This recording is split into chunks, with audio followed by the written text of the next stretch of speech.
1장 말씀 같이 한번 보겠습니다.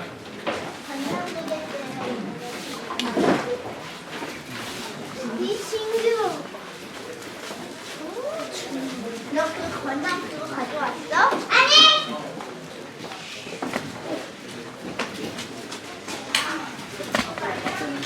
네, 로마서 신약성경 238쪽에 있습니다. 로마서 1장 10절, 17절을 한 목소리로 다시 한번 읽어보도록 하겠습니다. 로마서 1장 10절입니다.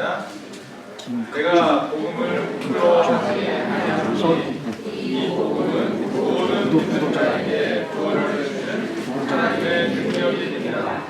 어떤 존재에게로 그리고 하나님에게로 복음에는 하나님의 의가 나타나서 이름으로 믿음에 이르게 하나니 이렇게가 오직 우리는 이름으로 말미암아 살리라 하니라.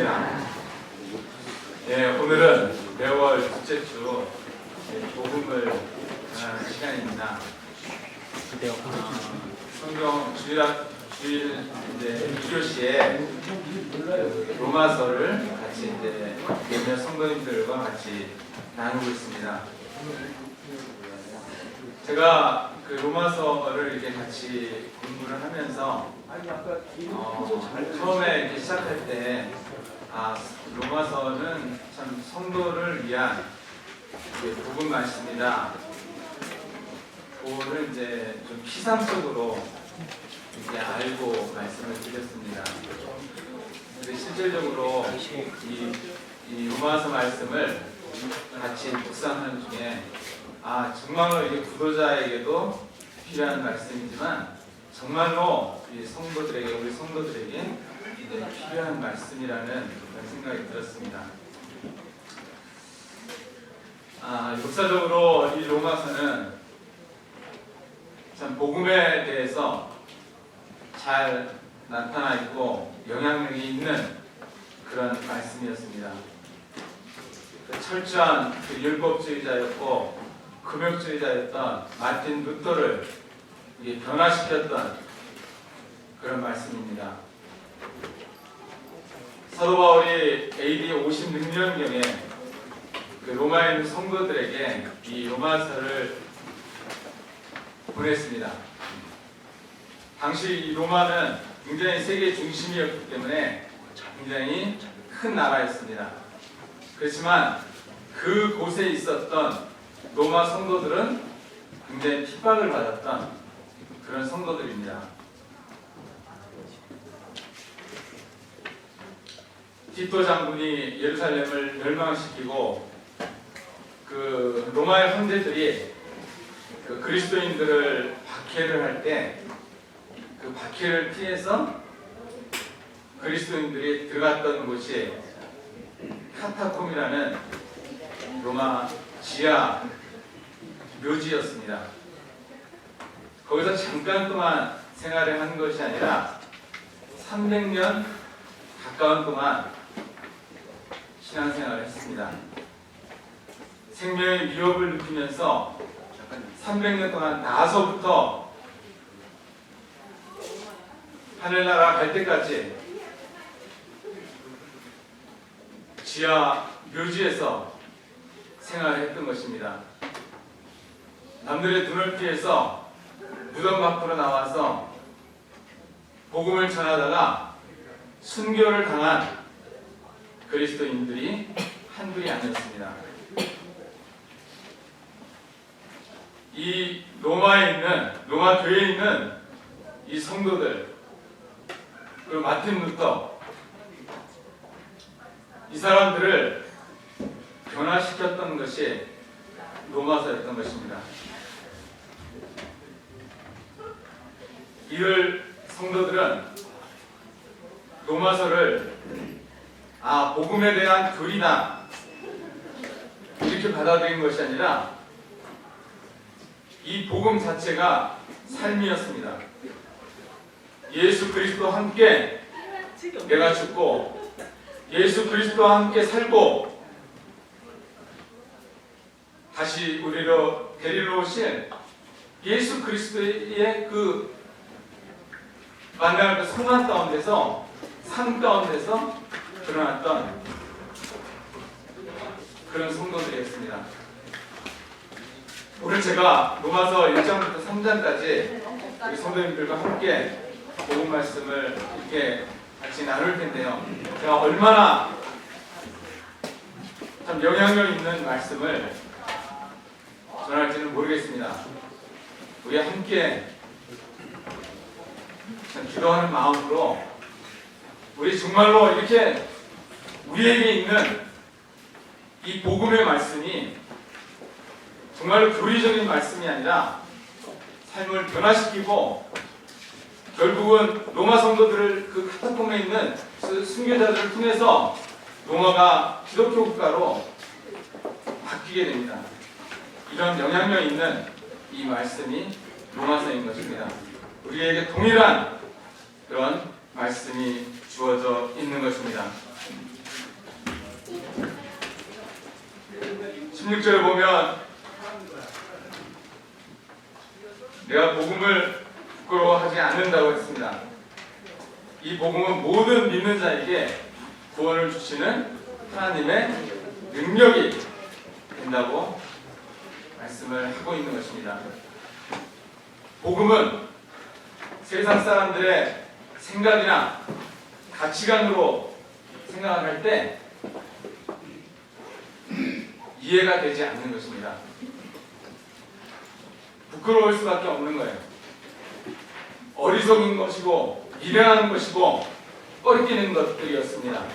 그렇지만 구원을 얻는 우리에게는 분명한 하나님의 지혜고 능력이라고 말씀을 하고 있습니다. 1장 1절에 보면 예수 그리스도의 종 바울은 사도로 부르심을 받아 하나님의 복음을 위하여 택정을 이뤘다. 이 복음을 이야기를 하면서 하나님의 복음이라고 말씀을 하고 있습니다. 하나님께서 만드신 기쁜 소식이라는 것입니다. 사람이 연구하는 것이 아니라 하나님께서 정하신 것이라는 것입니다. 하나님의 구원 방법이 나와 있는 것이 하나님의 복음입니다. 사람의 방법대로가 아니라 하나님의 말씀대로 할 때 삶이 변화되고 구원을 받을 수 있는 그런 말씀입니다. 구원의 권위가 사람의 설득에 있는 것이 아니라 하나님께서 구원한다는 것입니다. 이것이 우리에게 있는 복음이 하나님의 복음입니다. 두 번째로 이 복음은 그의 아들에 관한 것입니다. 그의 하나님의 아들 예수 그리스도에 관한 것이 복음입니다. 인성과 신성을 가진 예수님께서 우리 가운데 오신 것입니다. 복음은 예수 그리스도를 인격적으로 만나는 것입니다. 예수님이 복음입니다.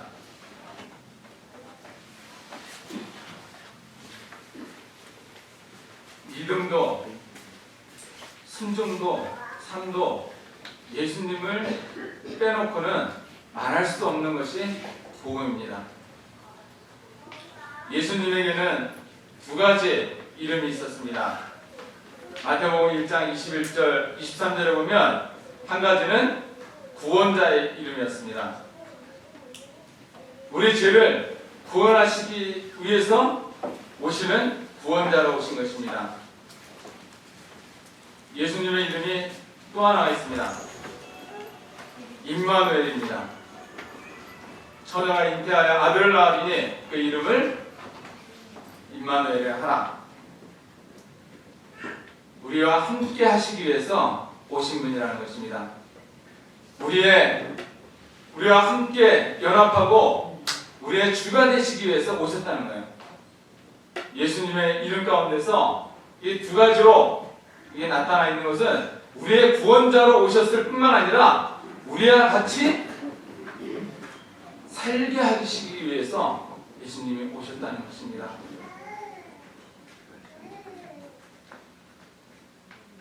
예수님의 생명이 나에게 들어오고 그 생명이 나와 함께 생활하는 것이 복음이고 구원인 것입니다. 모든 믿는 자에게 구원을 주시는 하나님의 능력입니다. 유대인이나 헬라인이나 지혜자나 어리석은 자에게나 차별이 없습니다. 모든 믿는 자에게 미치는 하나님의 능력이라고 말씀을 하고 있습니다. 자, 우리가 예수 그리스도를 영접하고 주님 나라 갈 때까지 우리의 그 구원의 과정을 이렇게 볼 수가 있습니다. 처음에는 우리가 복음을 듣고 믿는 순간 예수 그리스도의 의로 말미암아서 죄인 되었던 우리가 의인이 됩니다. 신분이 바뀌는 것입니다. 우리의 상태는 아직 안 바뀔 수 있어요. 우리의 신분이 바뀌는 것이 의화, 칭의입니다. 우리를 의인으로 신분을 바꾸시고 우리를 거룩해 하십니다. 그것을 우리는 성화의 구원이라고 말합니다. 그리고 주님께서 다시 오시는 날 우리는 주님과 같이 영광스러운 몸으로 이게 변화돼서 다시 오실 주님을 이렇게 만나는 것이 구원의 최종적인 완성입니다.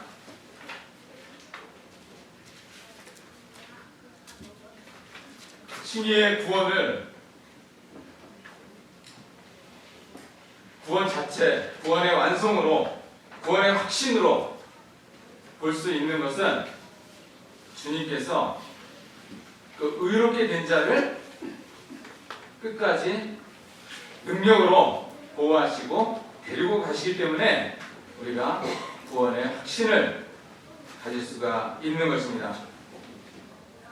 하나님께서 시작하신 일을 끝까지 완성케 하신다고 빌립보서 1장 6절에 말씀을 하고 있습니다.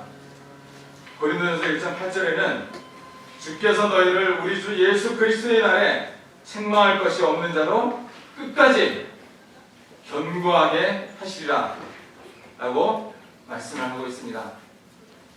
또한 로마서 8장 30절에 보면 또 미리 정하신 그들을 또한 부르시고 부르신 그들을 또한 의롭게 하시고 의롭다 하신 그들을 또한 영화롭게 하셨느니라. 하시느니라가 아니라 하셨느니라 라고 말씀을 하고 계십니다. 우리의 죄의 중에서 의로운 하나님의 아들로 만드신 하나님께서 우리의 신분을 변화시켰던 하나님께서 세상 끝날까 우리의 구원의 완성에 이르기까지 우리와 함께 하신다는 것이 구원의 복음의 핵심입니다. 복음을 듣고 예수 그리스도를 믿고 구원받은 성도는 끝까지 주님이 때로는 징계하시고 위로하심으로 함께 동행하시고 그 일을 이루실 것입니다. 이것이 모든 믿는 자에게 주어지는 하나님의 능력입니다. 이 복음을 듣고 믿는 사람은 변화하게 되어 있습니다.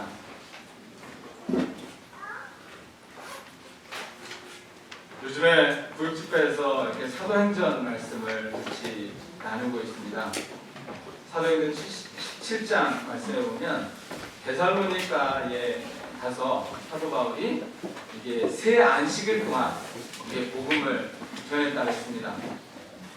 그리스도께서 해를 받으시고 이 죽은 자 가운데 다시 살아나시고 예수는 그리스도라 라고 말씀을 전했습니다.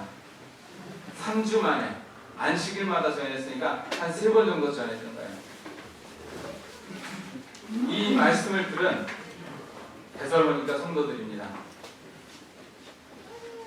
데살로니가전서 1장 3절에 보면 이 데살로니가 성도들이 어떻게 변했는지가 나와요. 너의 믿음의 역사와 사랑의 수고와 우리 주 예수 그리스도에 대한 소망의 인내를 가지고 있었다고 말을 합니다. 믿음의 역사가 있었습니다. 주님과 동행하는 믿음의 역사가 있었어요. 주님의 사랑을 받고 그 사람 때문에 내가 귀찮은 거, 하기 싫은 거,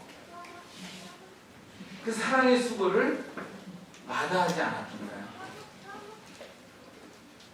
데살로니가 성도들은 그 유대인들로 인해서 굉장히 핍박을 많이 받았던 그런 성도들입니다.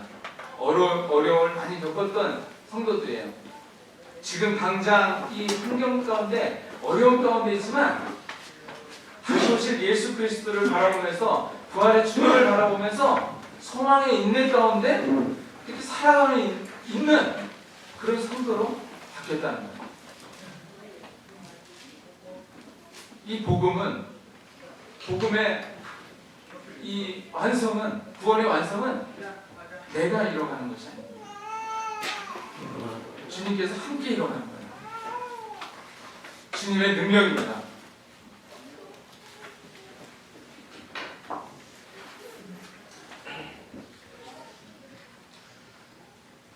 공식적으로 복음에 대해서 잠깐 살펴보도록 하겠습니다. 로마서 1장 18절 말씀입니다. 하나님의 진노가 우리로 진리를 막는 모든 사람들의 모든 경건하지 않은가 우리에 대해서 하늘로부터 나타났다 라고 말씀을 하고 있습니다. 복음에 대해서 사도 바울이 본격적으로 이 말씀을 시작하면서 제일 첫 번째 나오는 것이 하나님의 진노입니다. 모든 불의로 하나님의 진리를 막는 모든 불의한 행동에 대해서 하나님의 진노가 있고 하나님의 심판이 있다고 말씀을 하고 있는 것입니다. 그 결과 29절에서 31절까지 보면 불의, 취악, 탐욕, 악의가 가득한 자요, 시기, 살인, 분쟁, 수근수근하는 자요, 부모에게 순종하지 않는 자요. 이런 죄들 가운데서 하나님의 진노가 있다는 것입니다.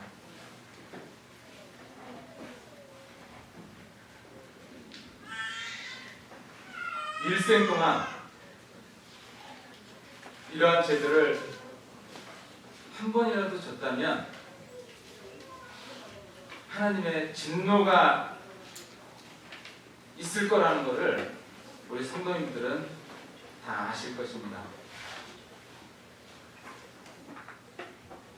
28절에 보면 29절부터 이러한 죄의 목록들이 나오는데 28절에는 이런 말씀이 있어요. 또한 그들이 마음에 하나님을 두기를 싫어했다. 자, 모든 불의가 이렇게 나오는데 이 원인이 있다는 거예요. 원인이. 그 마음 가운데 하나님을 두기를 싫어했다는 것입니다. 하나님은 이 우주를 창조하셨어요. 우주를 조금이라도 이렇게 아시는 분이 있으면 이 지구가 얼마나 작은 존재라는 것도 알 것입니다. 지구 존재 중에서 우리 한국, 나 개인,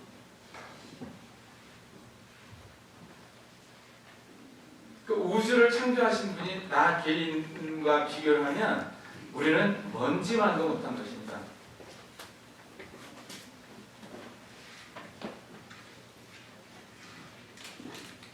그 마음 가운데 나를 만드시고 천지를 창조하신 그분이 주인이셔야 맞는 거예요. 근데 그 마음에 하나님을 두기 싫어하는 것이 죄라고 말씀을 하고 있는 것입니다.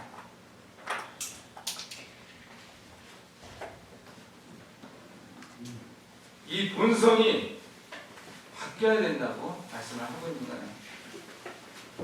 성경은 선악과에 대해서 이야기를 하면서 선악과는 자기 스스로 주인이 되기 위해서 아담이 하나님을 반역한 죄라고 말씀을 하고 있습니다.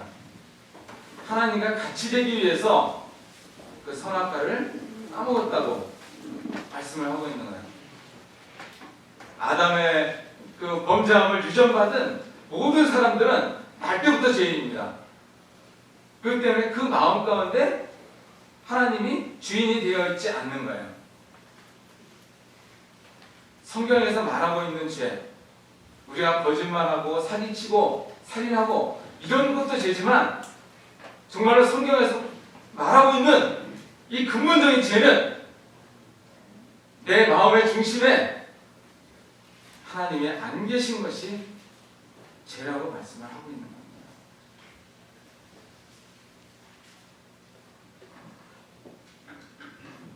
로마서 2장 보겠습니다.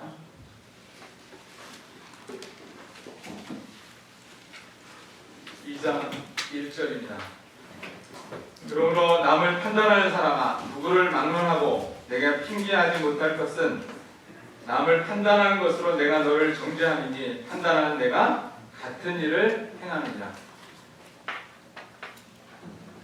자, 남을 판단하면서 본인도 남의 눈에 안 띄게 동일한 일을 하고 있고 행위로 보이진 않더라도 그 마음속에 그걸 품고 있다는 거예요. 이런 것들도 죄랍니다. 자, 판단에 대해서 한번 생각을 해보겠습니다. 우리가 판단 기준, 어떤 것을 결정을 할 때 이 판단 기준이 있어요. 어렸을 때는 내가 좋은 거, 내가 싫은 거 그런 걸로 판단을 합니다. 좀 잘하면 어떻게 돼요? 내게 유익한 거, 내게 해로운 거, 내가 유익한 거는 하고 내가 해로운 거는 안 해요. 그게 우리의 판단 기준이에요. 근데 조금 더 성숙을 하면 네 편, 내 편이에요. 나한테 유리하고 불리한 것이 아니라 네 편이냐 내 편이냐 그걸 가지고 판단합니다. 여당을 좋아하는 사람들은 여당이 어떤 짓을 해도 여당을 좋아해요.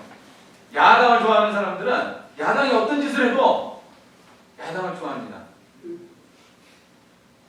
인간이 할 수 있는 것 중에 그 네 편, 내 편이 아니라 더 위에 판단 기준이 있어요. 그것은 옳고 그름의 판단입니다. 옳은 것과 그른 것.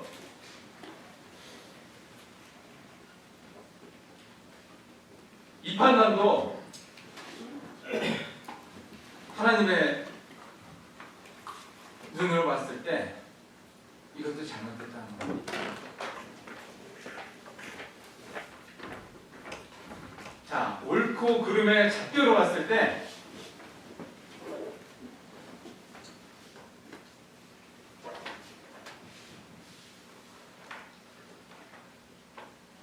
인간관계가 깨질 수가 있습니다. 옳고 그름의 잣대로만 판단을 했을 때 교회가 깨질 수도 있어요. 우리가 인간이 할 수 있는 가장 큰 판단 기준이 우리가 생각할 때 옳고 그른 거예요. 그거 역시도 죄일 수가 있다는 거예요.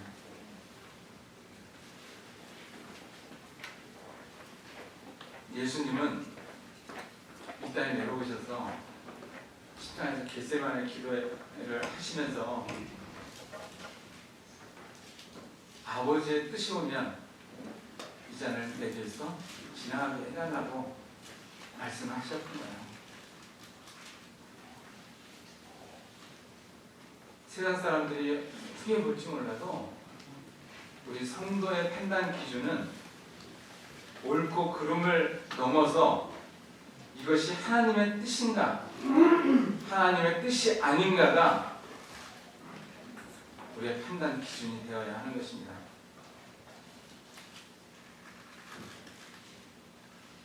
세 번째 2장 17절 이하에서부터 유대인이라 불리는 내가 율법을 의지하고 쭉 유대인에 대해서 나옵니다. 자, 율법을 가지고 있었고 유대인들은 그렇게 생각을 했습니다. 율법을 가지고 있었고 하나님의 선택된 민족이었고 하나님을 자랑하고 하나님을 가르치고 있는 나 같은 사람은 당연히 하나님의 구원을 받았다. 근데 성경은 그것이 구원이 아니라고 하는 것입니다. 교회에 나오고 있다고, 내가 성경 지식을 알고 있다고, 부모가 믿는 성도고, 내가 어려서부터 교회에서 자라왔고 주일학교 학생회 거쳐서 자라왔다고, 이것이 구원이 아니라고 말씀을 하고 있는 거예요. 혈통으로나 육종으로나 사람의 뜻이 아닌 하나님의 뜻으로 난 자가 구원을 받는 자라는 것입니다.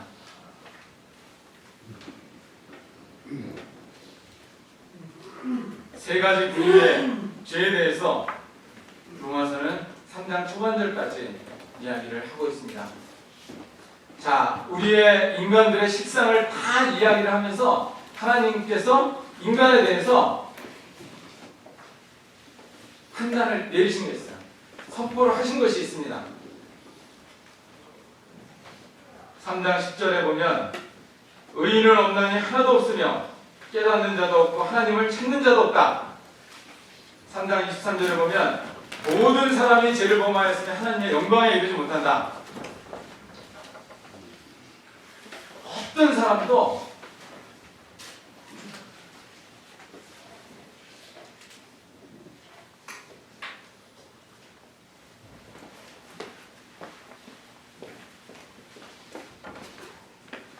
구원을 받고 믿지 않으면, 복음을 듣고 믿지 않으면 구원을 받을 수 없다는 것입니다.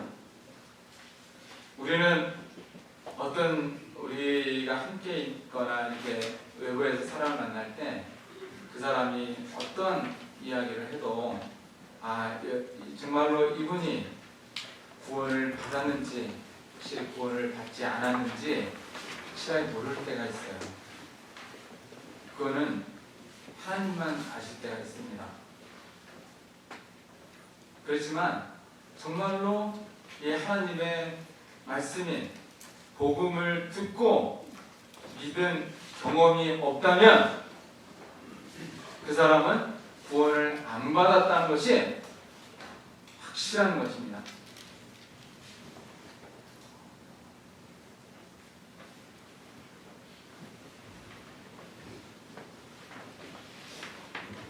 어떤 사람들이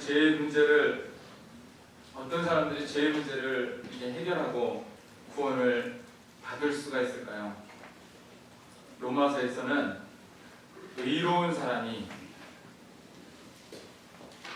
구원을 받을 수가 있다고 말씀을 하고 있습니다. 의로운 사람이라는 것은 죄가 하나도 없는 완전하고 완벽한 사람입니다. 마태복음 5장 48절에 보면 그러므로 하늘에 계신 너희 아버지와 같이 너희 아버지의 온전하신과 같이 너희도 온전해라. 이것이 의로운 사람이라는 거예요.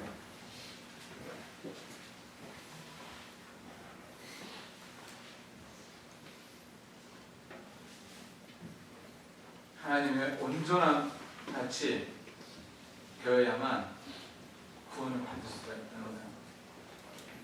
어떤 사람이 자신의 행위로 내가 어떤 선한 일을 해서 하나님의 의로움, 하나님같이 이렇게 도달할 수 있는 사람이 어디 있겠습니까?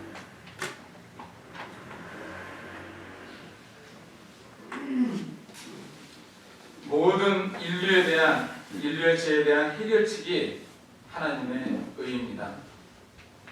하나님께서 그 의를 인간에게 옮겨주시는 것이 칭의였어요. 그리고 그 하나님의 의가 나를 통해서 실현되는 것이 성화입니다. 하나님의 의가 완성되는 것이 영화의 구원입니다. 하나님께서 하나님의 기준을 율법을 통해서 가르쳐 주셨습니다. 율법이 너희가 의롭게 되는 하나님의 기준이다 라고 가르쳐 주셨어요. 자, 3장 19절 말씀 한번 보겠습니다. 로마서. 우리가 알거니와 무릇 율법이 말하는 말은 율법 아래에 있는 자들에게 말하는 것이니 이는 모든 입을 막고 온 세상으로 하나님의 심판 아래에 있게 하려 합니다. 하나님께서 율법을 주셨는데 그 율법을 온전히 깨닫고 율법을 이해한 사람들은 모든 핑계할 거리가 하나도 없다는 거예요.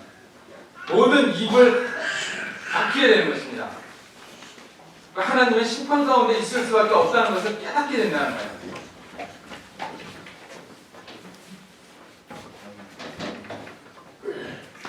율법의 행위로 의롭다함을 받을 자가 아무도 없고 불가능하다는 것을 말씀을 하고 있는 것입니다.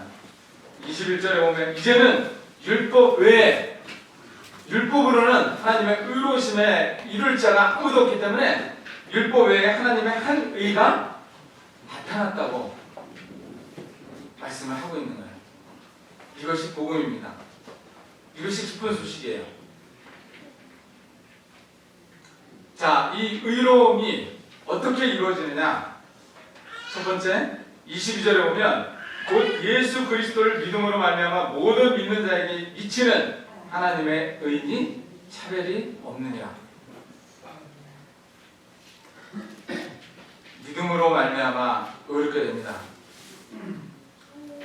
말미암아라는 것은, 말미암아라는 뜻은 이 믿음이 하나님의 의를 내가 얻는 조건이나 근거가 되지 않는다는 것입니다. 말미암아라는 것은 통로가 된다는 거예요. 자, 구원을 내가 믿은 것 때문에 구원을 이루는 것이 아닙니다.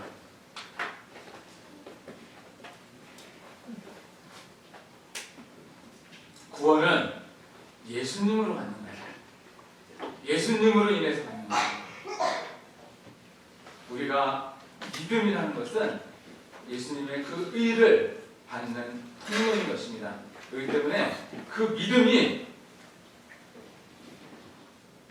결코 내가 자랑할 수가 없는 거예요. 너희는 그 은혜를 인하여 믿음으로 말미암아 구원을 얻었으니 아무도 자랑하지 못한다고 말씀을 하고 있는 것입니다. 믿음은, 여기서 예수 그리스도를 믿는 이 믿음은 지적인 확신이나 동의가 아니에요. 귀신의 믿음이 아니라는 것입니다. 야고보서 2장 15절에 보면 하나님은 한 분이심을 믿느냐? 귀신들도 믿고 떤다고 했습니다. 귀신들이 아는 것이 아니라 귀신들도 믿고 떤대요. 하나님의 한 분이신 것, 예수 그리스도가 하나님의 아들이신 것, 예수 그리스도께서 십자가에서 못 박히신 것, 이것을 아는 것이 믿음이 아니라고 지금 말씀을 하고 있는 것입니다. 믿음은 살아계신 주 예수 그리스도를 나의 구세주와 주님으로 내 인생을 맡기는 것입니다. 요한복음 1장 10절에 보면 영접하는 자 곧 그 이름을 믿는 자들에게는 하나님의 자녀가 되는 권세를 주셨다고 했어요. 어떤 사람에게 주셨습니까? 예수 그리스도의 이름을 믿는 자들이라고 했어요. 예수 그리스도의 이름, 구원자입니다. 임마누엘이에요. 나에게 구원자로 오셨고 나와 함께 나의 주인이 되어서 살게 하신 그 주님을 내 주인으로, 내가 주인 되었던 그 마음속에 내 주인으로 받아들이는 것이, 그것이 믿음이라는 것입니다. 믿음은 반드시 대상이 되시는 예수 그리스도와 함께 있는 거예요.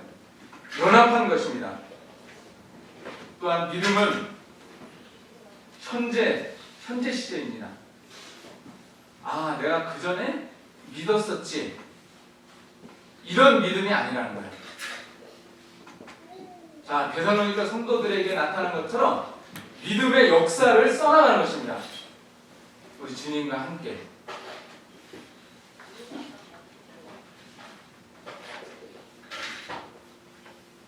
예전에 한번 그 믿음이 아니라 삶 가운데 나타나는 믿음입니다. 지금 예수 그리스도를 바라보면서 동행하시는 그 예수 그리스도를 바라보면서 그 믿음 때문에 살아가면서 사는 것, 삶 가운데 드러내면서 사는 것입니다. 그것을 믿음이라고 하는 것입니다. 모두에게 충분한 구원이지만 이 오직 믿는 자, 이 영접하는 자에게 하나님의 의가 전가되는 것입니다. 두 번째로 24절 말씀입니다.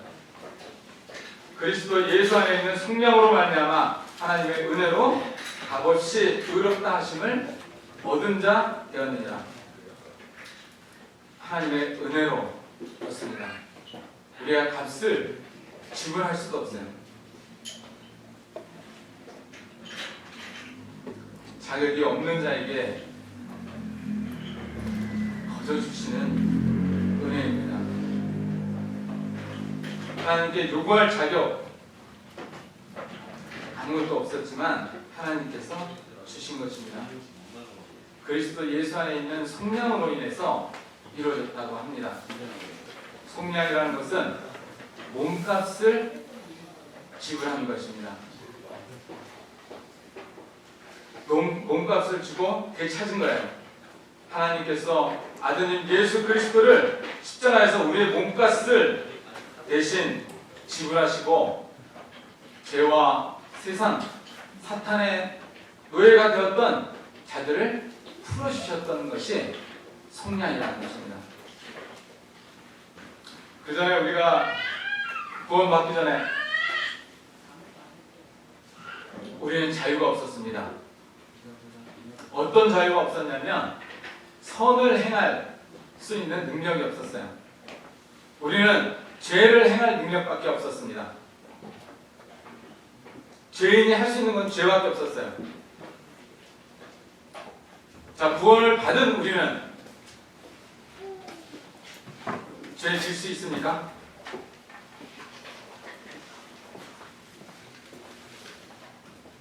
죄 질 수 있어요. 선을 행할 수도 있습니다. 죄를 질 수도 있고 선을 행할 수도 있는 그 자유가 우리한테 있다는 겁니다. 우리가 몸값을 주고 죄의 종되었던 우리를 속량하신 그 이유는 우리에게 그 자유를 주시고 죄를 질 수 있지만 죄를 마다하고 선을 행할 그 능력을 우리에게 주시기 위해서 그리스도께서 속량하셨다는 것입니다. 세 번째로 25절에 보면 이 예수를 하나님의 그의 피로써 믿음으로 말미암아 화목제물로 세우셨으니 그의 피로 예수 그리스도의 피로 의롭다함을 받는 것입니다. 나를 살리시기 위해서 주님의 피가 하나님이신 주님의 피가 흘려지신 것입니다. 우리를 의롭게 하시기 위해서 하나님께서 가장 비싼 대가를 치르신 것입니다. 여기서 화목제물로 이제 예수 그리스도를 세우셨다는데 이 화목제물은 이 속죄소라는 뜻입니다. 지성소 안에 보면 법궤가 있고 법궤 뚜껑이 있고 법궤 뚜껑 위에 이제 두 천사가 밑을 내려다보고 있습니다. 그 법궤 뚜껑이 그 속죄소입니다. 1년에 한 번씩 속죄일에 대제사장이 와서 양의 피를 가지고 거기에 피를 뿌려요. 그러면서 그 백성들의 죄가 용서함을 받게 되는 것입니다. 그 안에는 법궤 안에는 율법이 있었어요. 우리의 죄를 드러내는 것입니다. 하나님의 천사들이 하나님의 눈으로 그 법궤를, 그 율법을 지켜보고 있는 거예요. 우리의 죄악을 지켜보고 있는 것입니다. 그 위에 예수 그리스도께서 화목제물이 되셨다는 것은 예수님의 그 십자가의 피로 인해서 그 법궤 속죄소 위에 피가 뿌려졌다는 것입니다. 하나님의 눈을 멀게 하신 거예요. 우리의 죄악을 보지 않으시고 하나님께서 그 뿌려진 예수 그리스도의 피를 보시고 율법의 요구를 다 이루셨다는 그 율법의 요구를 만족히 여기시고 우리 믿는 이 성도들에게 긍휼을 베푸실 수 있는 그런 근거가 된 것입니다. 이걸로 인해서 우리가 구원을 받습니다.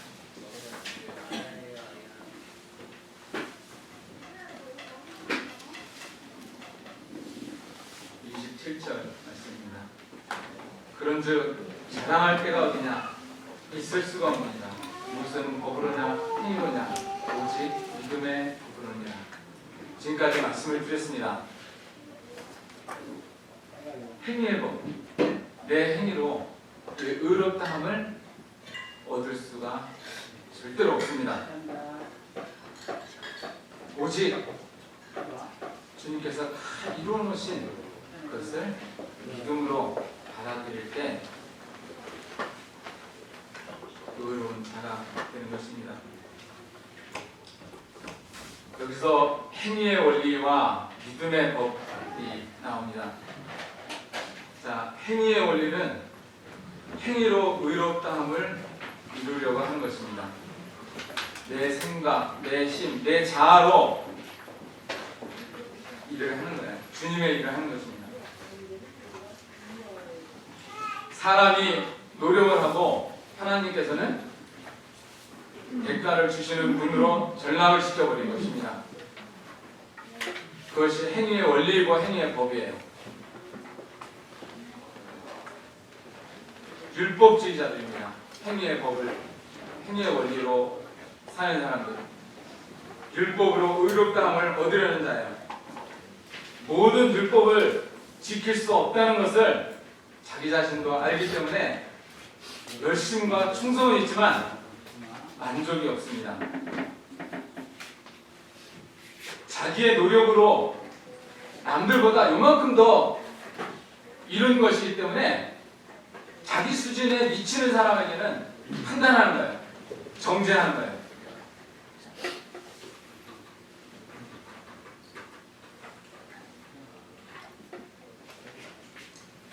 자, 믿음의 법은 하나님이 이미 이루신 것을 사람이 받는 것입니다. 믿음이라는 통로로 인해서 이 원리대로 한다면 사람이 자랑할 것이 전혀 없습니다. 내가 다른 사람보다 좀 낫다고 그래서 정말로 자랑할 거 하나도 없는 거예요. 오직 하나님의 은혜에 대해서 감사만 있는 것입니다.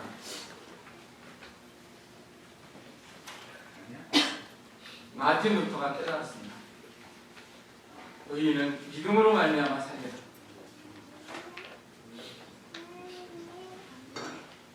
우리가 칭의의 구원, 우리가 의롭게 되는 그 구원에 있어서도 우리의 행위의 원리는 하나도 들어가지 않습니다. 오직 믿음으로 의롭다함을 얻는 거예요. 자, 칭의의 구원이 있다면 성화의 구원도 있습니다. 성화의 구원 역시도 믿음으로 이루어가는 것입니다. 바울은 갈라디아 성도들에게 책망을 했습니다. 너희가 이렇게 어리석으냐? 너희가 성령으로 시작했다가 육체로 마치겠느냐? 아니라는 거예요. 믿음으로 시작했다면 믿음으로 나가는 것입니다. 성화의 과정, 우리의 거룩을 이뤄가는 그 과정에서도 우리는 믿음의 법을 적용하면서 살아야 하는 것입니다. 구원의 완성을 이미 이루신 하나님이 우리에게 거룩을 주시고 거룩한 자가 되었기에 믿음의 법에 따라서 살아가야 하는 것입니다. 제가 잠깐 제 간증을 좀 하겠습니다. 제가 2019년을 이렇게 들어오면서 이제 연초부터 좀 많이 좀 앓기도 했어요. 한 3월 정도까지 완전히 그냥 참 구체적으로 영적으로 굉장히 고갈이 됐습니다. 내가 무엇을 하려고 계속 했던 거야. 굉장히 좀 힘들었습니다. 마침 그 4월 초에 그 사역자 수양회가 있다 그래가지고 그냥 바빠서 원래는 가지 못하는 그런 거였는데 그냥 일을 앞과 뒤로 다 밀어놓고 무조건 갔습니다. 첫 번째 도착하자마자 박건진 형제님이 말씀을 전하시더라고요. 어떤 말씀을 전하셨냐면 이 포도원에 온 농부들에 대해서 말씀을 하셨습니다. 아침 일찍 온 농부, 점심 때 온 사람, 그 저녁 6시가 다 돼서 5시에 온 사람, 5시에 온 그 농부, 은혜로운 사람입니다. 거기서부터 좀 최고의 기분이라고 했어요. 주관사께서 이제 처음에 말씀을 질문하셨는데 그 말씀이 마가복음 16장 20절 말씀이었습니다. 제 아들들이 나가서 두루 전파할세 주께서 함께하사 그 따르는 표적으로 말씀을 확실히 증언하십니다. 이상 명령을 이제 받았던 제 아들이 나가서 주님의 명령을 이렇게 수행을 하고 있었습니다. 강사님이 그 다음 얘기는 어떻게 진행할지 모르겠는데 이 말씀을 이렇게 딱 잘 들었을 때 하나님의 은혜로 받아들여진 거예요. 아, 주께서 함께 하시는 걸 내가 모르고 있었구나. 내 힘으로 하는 것이 아니라 아, 주님께서 나와 함께 하시고 있는구나. 주님이 일하시기도 전에 내가 그 주님 자리를 내가 하고 있었구나 하는 것을 깨달았어요. 그러고 나서 이게 밤에 감히 맞도록 이렇게 청년들과 교제를 했는데 참 주님께서 붙여주신 것 같았습니다. 큰 교회에 있는 이제 한 10명 정도의 형제들하고 같이 교제를 했는데 대부분이 시골 조그만 목회를 하는 그런 청년님들이었어요. 그분들하고 밤새워 교제하고 그 다음에 또 자유 여행 시간에도 또 교제를 하고 그러는데 그 정말로 주님의 말씀 순수하게 받고 이 믿음으로 살아가는 그 지체들을 봤어요.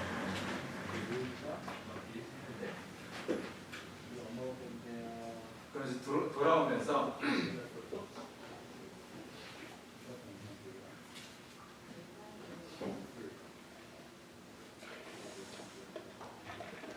내 옆에 있는 이 성도들 정말 교회 참 귀중하게 주님께서 주셨다라는 것을 다시 한번 깨닫고 이렇게 회복하는 계기가 됐었습니다.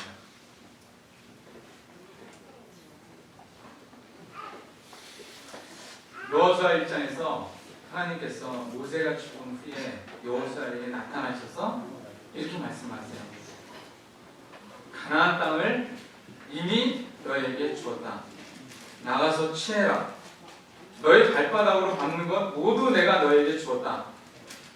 기록된 대로 다 지켜 행하라. 내가 어디로 가든지 내 하나님 여호와께서 너와 함께 하시리라 라고 말씀을 하신 거예요. 주님이 말씀하시고 허락하신 것을 믿음으로 순종하며 따라가는 것이 믿음의 법에 순종하는 것입니다. 주님께서 함께 하시는 거예요.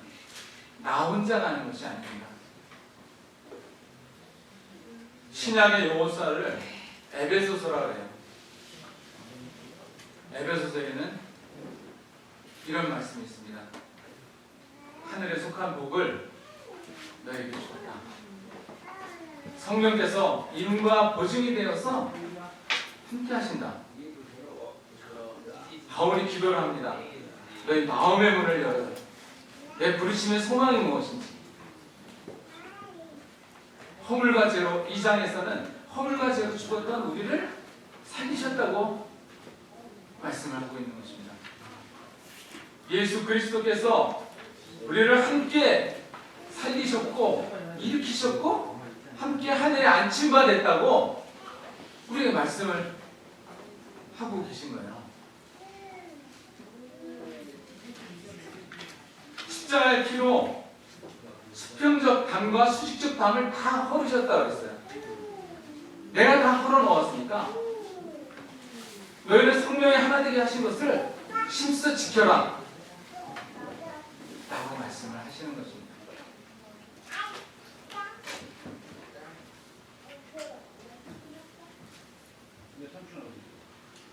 믿음의 법은 이미 이루신 토대 위에서 취하는 것입니다. 나보다 훨씬 더 나를 더 잘 아시는 그 주님께서